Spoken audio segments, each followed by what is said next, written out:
Joining me now is Cameron Kasky. He is, of course, one of the Parkland survivors, co-founder of the March for Our Lives. And that is an amazing group that has had some great successes and brought a lot of public attention to an issue that needs that attention. Just at the end of the Young Turks today, the last story we did was another shooting. Unfortunately, there's been a mass shooting pretty much every day this year, as there was last year. So I want to talk to you, Cameron, about that, and I want to talk to you about your new podcast and your thoughts on the midterms. So let's get started with how you started March for Our Lives in the first place. Obviously, there's a tragedy, but there's tragedies all the time, and movements don't necessarily arise from them. How did this one arise? Well, I was born in 2000. Which means that I've really kind of grown up seeing all these school shootings. I mean, this recent boom of mass school shootings that we've seen, that's kind of what my generation really grew up on, and it's something we've become so accustomed to. So when Gen Xers or millennials were expressing more shock, I didn't understand it because I remember where I was when I found out about Aurora and Sandy Hook, and I remember not really being able to fully understand it because when Aurora happened, I was about 11 years old. Same for Sandy Hook. It was that time frame, and I remember thinking, after everything that's happened, do I want people to look back at Stoneman Douglas, the school that I love so much, and remember footage of people crying and panning shots of a small town, or do I want people to remember everybody standing up and saying no more? Because after these shootings, rightfully so, many communities simply focus on healing and coming together, and I think that's incredibly important, and I think Parkland did an amazing job of that. But I also wanted people to look at us and say, these are the people who said, when will there be enough? Yeah, I love that you guys fought back in the ways that you could, in the political and through your speech and through protests, et cetera. And you're absolutely right, Cameron, and I hadn't thought of it that way. I'm not a millennial, so when I was growing up, there weren't nonstop shootings. I remember the turning point, at least in a lot of the mindsets of a lot of Americans my age, was Columbine, and that was a thing that we were like, whoa, we can't believe. Columbine was supposed to be an anomaly, and that was right. That was a big conversation that we had. I understood why people didn't take action after Columbine. I do, because in retrospect, who should have thought that that was ever going to happen again? Columbine was supposed to be this unbelievably horrible thing that was really just an anomaly. But then it happens again and again and again, and we get to a point where we say, well, how often are we supposed to shrug this off as the price of our freedom? And sometimes people will say that I get angry on the show. Yeah, I do. And on an issue like this, I think that that's the proper reaction. What am I supposed to be calm about kids being massacred in our schools on a daily basis? We were too calm after Sandy Hook. And what happened after Sandy Hook?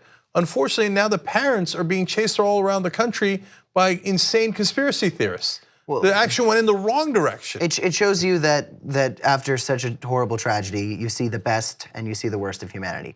After 9/11, you saw so many heroic stories of people saving each other and not caring who the other person was. Just the other day, I was with somebody who survived the 9/11 attacks at the Pentagon, and he said, when people were running into the fire and pulling people out, they didn't care who you were, where you came from. We were all humans. And after shootings like Sandy Hook or Stoneman Douglas, you see kindness and you see such amazing people stepping forward. But then you'll see some people who are commenting horrible things about children on the internet, and their profile pictures are cartoon frogs. Yeah. And it gives you a lot of perspective that I wish I never had to gain, but I'm glad I did. Right, and they came after you guys too, and with the insane theories about how you guys were crisis actors. Well, that one is quite ridiculous, but I have to give them credit. I was deeply invested in Stoneman Douglas's drama program, and Stoneman Douglas was in crisis. So calling me a crisis actor was in many ways correct, in many ways false. So if somebody saw our production of Fiddler on the Roof and then saw me going out there speaking, I understand what they mean. So of course, I know you're kidding, and I hope that you've got a great career in theater maybe one day. I don't know if that's what you want to do, but I guarantee you that some people will actually take that clip Oh no, yeah, no. Right? In this situation, people like you and I and many others in the field that we've stepped into, we live for things we say to be taken out of context. I mean, it happened just yesterday. I did an interview where I discussed the fact that I left March for Our Lives to pursue different things because I'd put in 6 months of time and effort. And after a shooting, when you jump right into the fire, it's very easy to get burnt out. So I talked about how I left and how I was focusing on messages of bipartisanship, and many people turned that into a headline: Caskey dumps March for Our Lives, hates the gun control movement. I mean, no, it's taken out of context. I'm actually super proud of my friends, and I think that they're doing a better job without me. But that's editorialization. But Yeah. I'm sure many things you've said have just been ripped in. Oh, nonstop. They will literally take half a sentence and with no shame at all, just take it as if I said the opposite of what I said. Anyway, but you guys got things accomplished. You got Florida to pass a law, which is amazing. I would have wanted the law to be stronger, but it's a lot better than what it used to be. So what's in the law? Do you like it, don't like it, that got passed after the shooting? So I was very openly critical of the law, and I was also very openly critical of the Stop School Violence Act that was passed in the omnibus. And I was trying to figure out what was my biggest problem with them, because there's actually nothing I dislike there. And I realized what it was. My biggest fear is that passing small laws that are good steps to safety for the students are going to let lawmakers who don't want to take real action here hide behind them. So with the Stop School Violence Act, which was filled with a lot of language that I didn't really expect to see much come out of, I was very, very critical simply because I said, okay, then anybody who voted for that is going to be able to say, look, I helped the kids, when I didn't think that was enough of a step.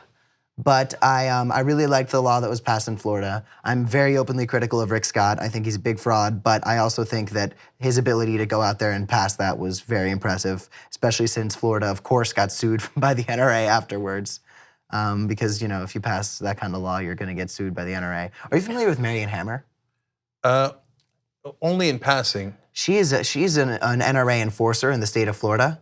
And I encourage you to Google it for her. She is an interesting character, and we would see her in the Florida State Legislature just walk by everybody, go right into an office, walk out with somebody looking terrified. And they look terrified because here's somebody from the gun lobby who says, in this case, we're going to take you out with money. We're going to spend enough money to make sure that you lose.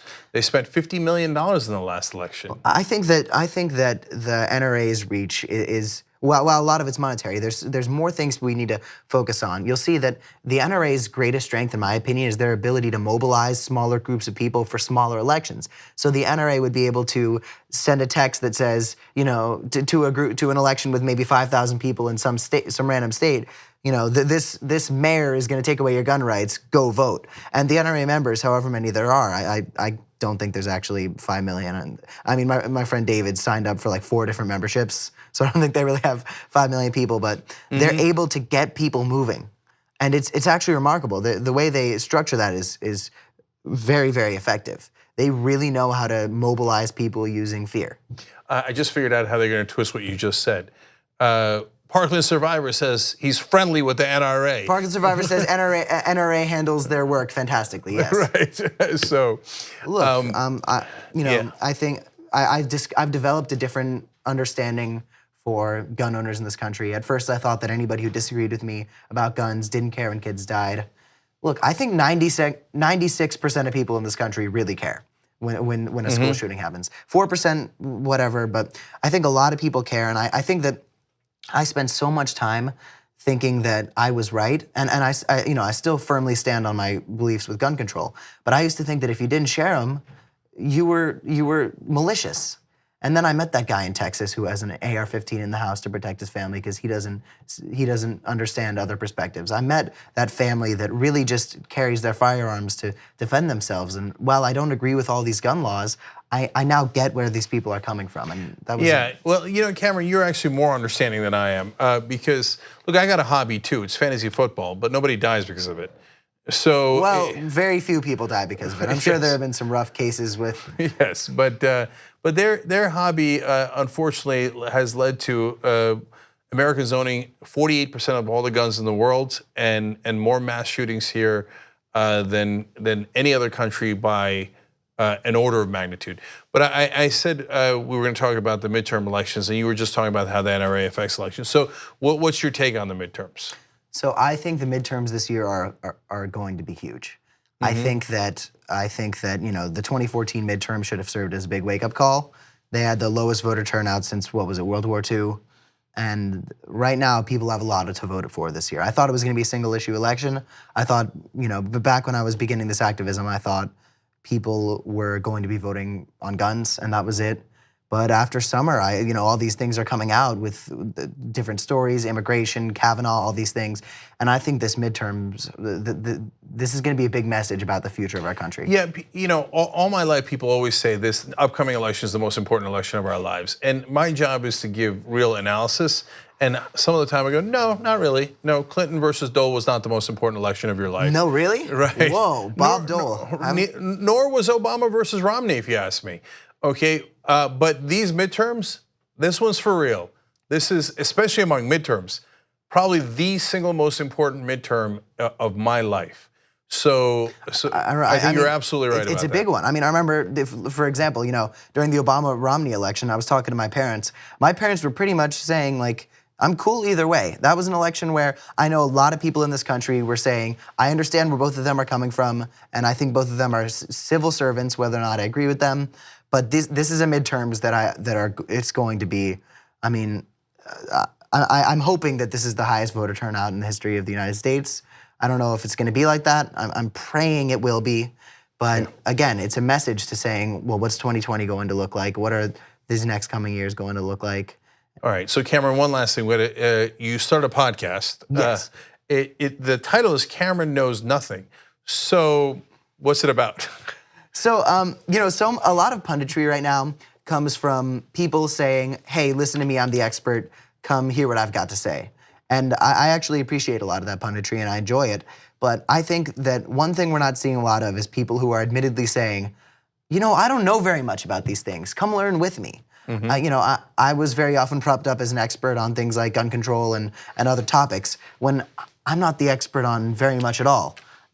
So I'm going to be speaking to a lot of different people. Hopefully, this is me getting you to do the show. Everybody watching this, you have to hold them to it. I want to just, I want people to avoid the mistakes I made, where they jumped right into something without learning too much about it first. And I want them to reassess things, because when you're a 17-year-old boy, you think you know everything. Turns out, I think it's really important for everybody, no matter where you fall on whatever side of the aisle, to read every side. To read every perspective. If there's a new topic, I'll read everything from Young Turks, CNN, Fox News, Daily Wire. I like to compile everything, which is why I'm still an avid reader. All right, Cameron Kasky, fighting back and trying to get a little bit of justice in this country. Thank you so much. Thanks appreciate a lot, my friend. Much appreciated. Like what you see? Click the subscribe button below and don't forget to ring the bell to never miss another video from the Young Turks.